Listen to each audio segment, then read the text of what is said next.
no momento da dificuldade, na adversidade, que nós começamos a refletir sobre nós, que nós começamos a refletir sobre as nossas vidas, que nós começamos a refletir sobre o que nós fizemos e sobre o que nós deixamos de fazer.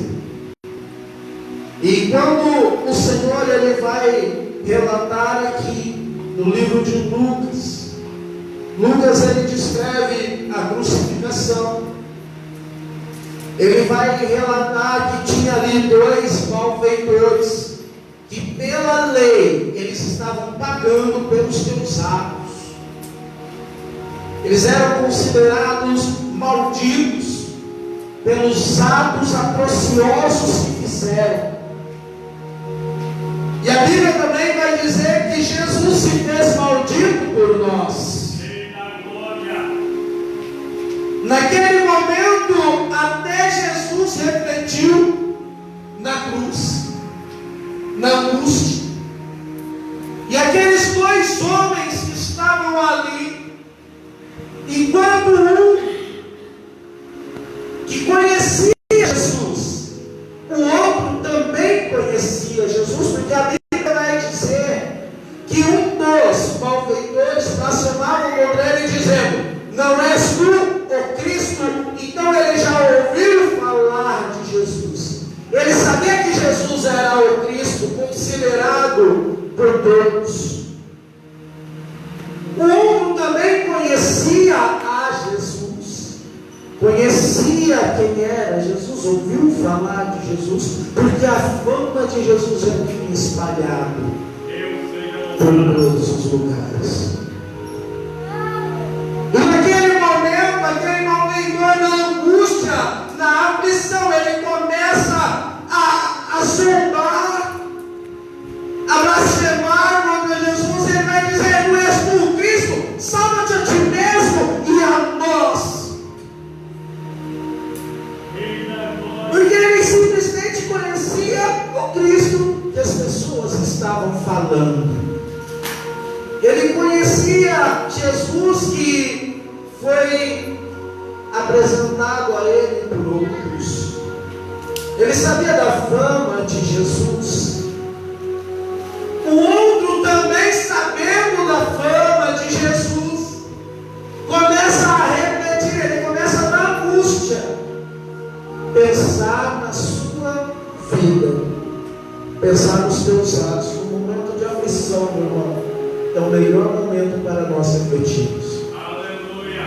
No momento que tudo parece que vai dar errado, no momento que parece que o fim está chegando, é a melhor hora para nós pensarmos no que nós fizemos em toda a nossa vida, para nós pensarmos quais são as decisões que nós estávamos tomando, ou em qual decisão nós vamos começar a tomar aqui para frente. É o melhor momento para nós pensarmos o que eu estou fazendo como servo de Deus.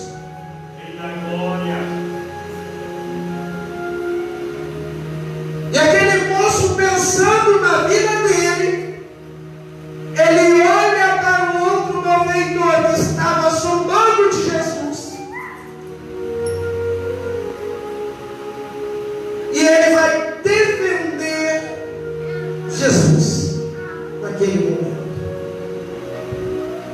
Porque aquele moço que estava ali, ele viu a glória de Deus ser manifesta na vida de Jesus no momento em que ele estava sendo crucificado. Aquele moço, ele viu Jesus olhar para o céu sem forças.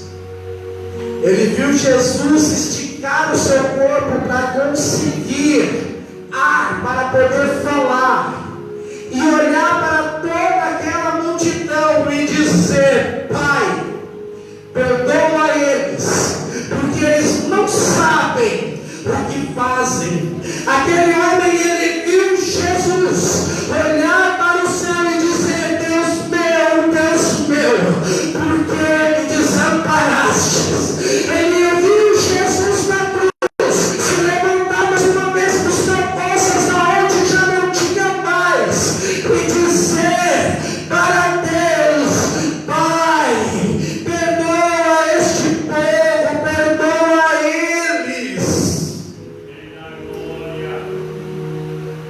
estava vendo algo acontecendo na vida de um homem que ele conhecia. Ele estava vendo algo de diferente. Ele estava vendo, meus irmãos, a glória de Deus sendo manifesta na vida de Jesus Cristo crucificado. Aleluia. E quando ele chega todas essas coisas, ele vê a blasfêmia do mundo que estava sobre Jesus. Ele vai dizer: olha, nós estamos pagando pelo que nós fizemos. Os nossos atos nos condenam. E nem ao menos, irmãos, olha o que este homem vai dizer: nem ao menos temes a Deus. Ele conhecia Jesus. Entenda, ele conhecia Jesus. Ele poderia dizer: mas esse Jesus, ele é o Cristo que todos falam. Ele não tem pecados. Você não pode falar assim de Jesus. Ele estava curando no nome de Deus. Mas não, ele disse: nem ao menos temes a Deus. Sabe o que estava acontecendo quando aquele homem refletiu sobre a vida dele? Ele começou a pensar no momento de angústia, em todos os seus atos, e ele consegue enxergar a glória de Deus manifesta na vida de Jesus Cristo. Aquele homem, ele reconhece a soberania de Deus. Ele reconhece que só Deus é o Senhor. Ele reconhece Jesus sendo Filho de Deus. O que eu quero dizer para a igreja nessa noite, que nós devemos repetir em nossas vidas e saber se nós já conhecemos a Jesus ou se queremos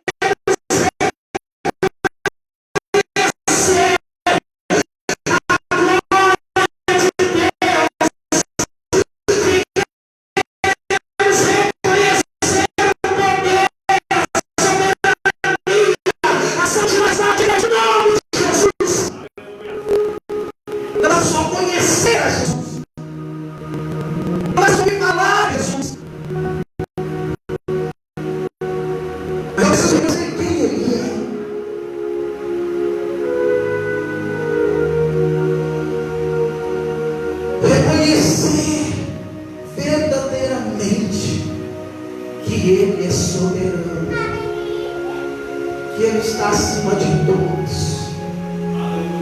Reconhecer que é este nome que tem poder.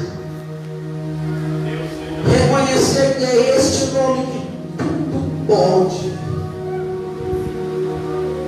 Reconhecer que Ele passou por esta terra, não foi por um acaso, mas foi para nos trazer esperança. Porque aquele homem, ele vai dizer: Senhor, lembra-te de mim. Ele reconhece que o reino de Jesus não era aqui. Lembra-te de mim quando entrares no teu reino. E o que eu quero falar com os irmãos nessa noite a respeito de algo que precisou uma pandemia acontecer para as pessoas começarem a ter esse sentimento. O sentimento de misericórdia, o sentimento de amor. Precisou de uma pandemia para o filho ver a mãe. Precisou de uma pandemia para o filho se preocupar com os avós. Precisou de uma pandemia para todos ficarem em casa e sentarem juntos à mesa. Precisou de um momento de dificuldade para todos entenderem que precisamos amar. Isso é mandamento de Deus. Aleluia. Aquele moço, ele precisou ir para a cruz para entender o amor de Jesus.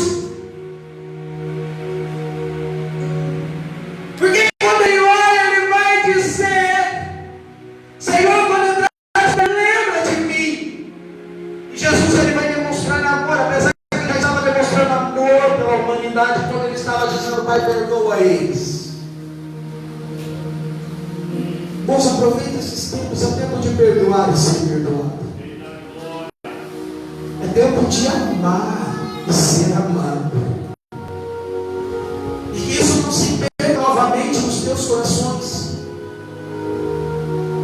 Que isso não vai ficar numa gaveta escondido novamente e esperar que algo de ruim aconteça sobre o país para que você volte a entender o significado da palavra amor, o significado da palavra perdão.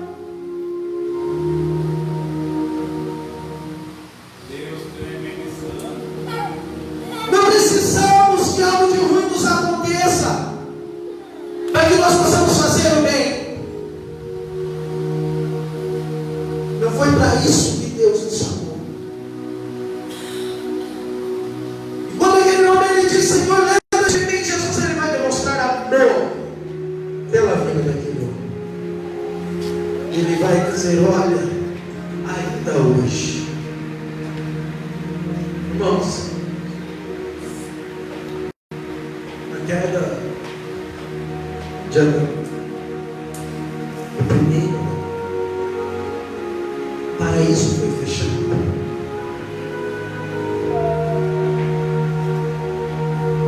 Mas com a vitória do segundo Adão, o paraíso ele foi reaberto. E olha que coisa linda Jesus ele faz e nos ensina. Que ele vai olhar para aquele homem, um bandido, um condenado à morte de cruz, e ele vai dizer: ainda hoje entrarás comigo no paraíso. Jesus ele estava dizendo: eu vou inaugurar novamente o paraíso, e vou inaugurar o paraíso com aquele que ninguém dava mais nada. Eu vou inaugurar o paraíso com aquele que estava condenado. Eu vou inaugurar o paraíso com aquele que era para morrer, ser jogado numa vala qualquer, aquele que não tinha perspectiva nenhuma de vida. É esse que eu vou inaugurar o paraíso, porque eu mostro que eu vim em nome do meu Pai para amar o mundo, e o meu Pai amou o mundo de tal maneira me entregando para morrer morte de cruz. O Senhor ele te amou primeiro, meu irmão. Não foi você quem amou a Deus, mas Ele te amou primeiro. Naquele momento que Jesus estava mostrando algo de tão lindo para a humanidade, foi no mesmo momento que aquele que estava sentado na última ceia, aquele que comeu um bocado molhado, aquele que cantou louvores com Jesus, traiu a Jesus. E no momento que Jesus estava perdoando um ladrão, um assassino, este mesmo estava correndo para a forca. Esse mesmo estava indo para suicídio. E aí eu fico pensando, Judas, ele viu Jesus olhar para os sacerdotes, os escribas, os fariseus e dizer: olha, quem não tem pecado, tira a primeira pedra.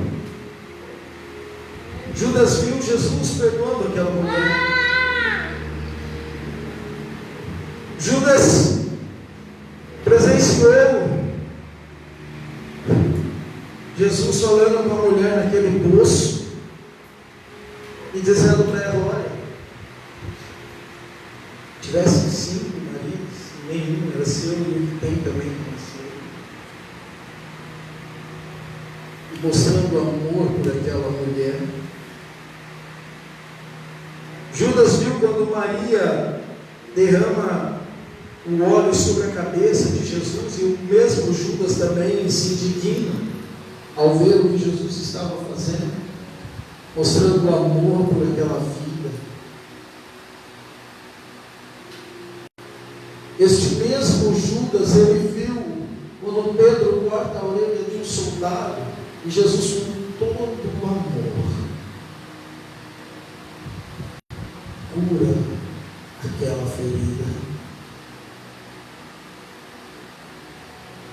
E esse mesmo Judas que viu todas essas coisas, que conhecia Jesus que amava, que conhecia um Jesus misericordioso, ele corre ao encontro da morte. Ele corre para tirar a sua vida. E agora fico eu me imaginando, enquanto Jesus estava na cruz, aquele ladrão dizendo para ele: Senhor, quando entrares no teu reino, lembra-te de mim. Jesus dizendo: ei, ainda hoje estarás comigo no paraíso. Eu fico imaginando se Jesus, em vez de correr para, se Judas, em vez de correr para a forca, corresse para a cruz, meu irmão. Imagina o que Jesus faria naquele dia. Além dele dizer: ainda hoje estarás comigo no paraíso, e olhar para Judas: Judas, eu te perdoo, apacenta as minhas ovelhas. Judas, eu te perdoo, continua fazendo a minha obra. Se Judas